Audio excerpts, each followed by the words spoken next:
প্রধান উপদেষ্টাকে বলি, আপনি আন্তর্জাতিক একজন খেলোয়াড়, আমাদেরকে অস্ত্র দিতে হবে না, আমাদেরকে কোনো সরঞ্জাম দিতে হবে না, টাকাও দিতে হবে না, কিচ্ছু লাগবে না, শুধু যাওয়ার ব্যবস্থা করেন, সব খরচ আমরা বহন করবো।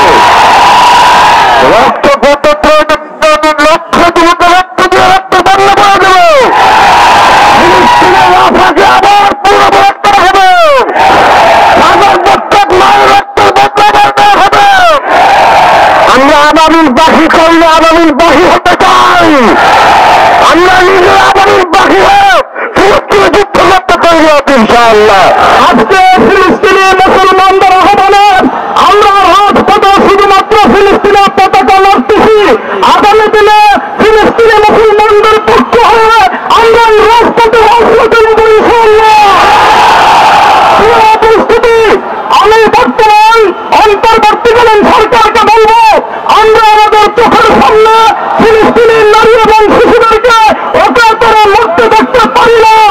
আমরা যদি আমাদের পার্শ্ববর্তী মুসলিম মিয়ানমারের মুসলমানদেরকে আশ্রয় দিতে পারি, আমরা ফিলিস্তিনি নারী এবং শিশুদেরকে আশ্রয় দিতে চাই, আমরা তাদেরকে মরতে দিতে পারি না।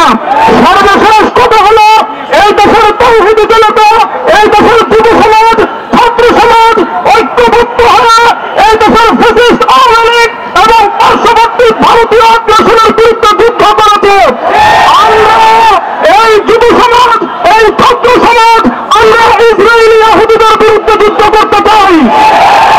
আমরা চাই বাংলাদেশ সেনাবাহিনীর নেতৃত্বে এই দেশের 1 কোটি যুব সমাজকে ফিলিস্তিনে নেওয়ার ব্যবস্থা করা। আমরা ইসরায়েলের বিরুদ্ধে যুদ্ধ করব, আমরা ফিলিস্তিনি মুসলমানদেরকে একা ধরা দিতে পারি না।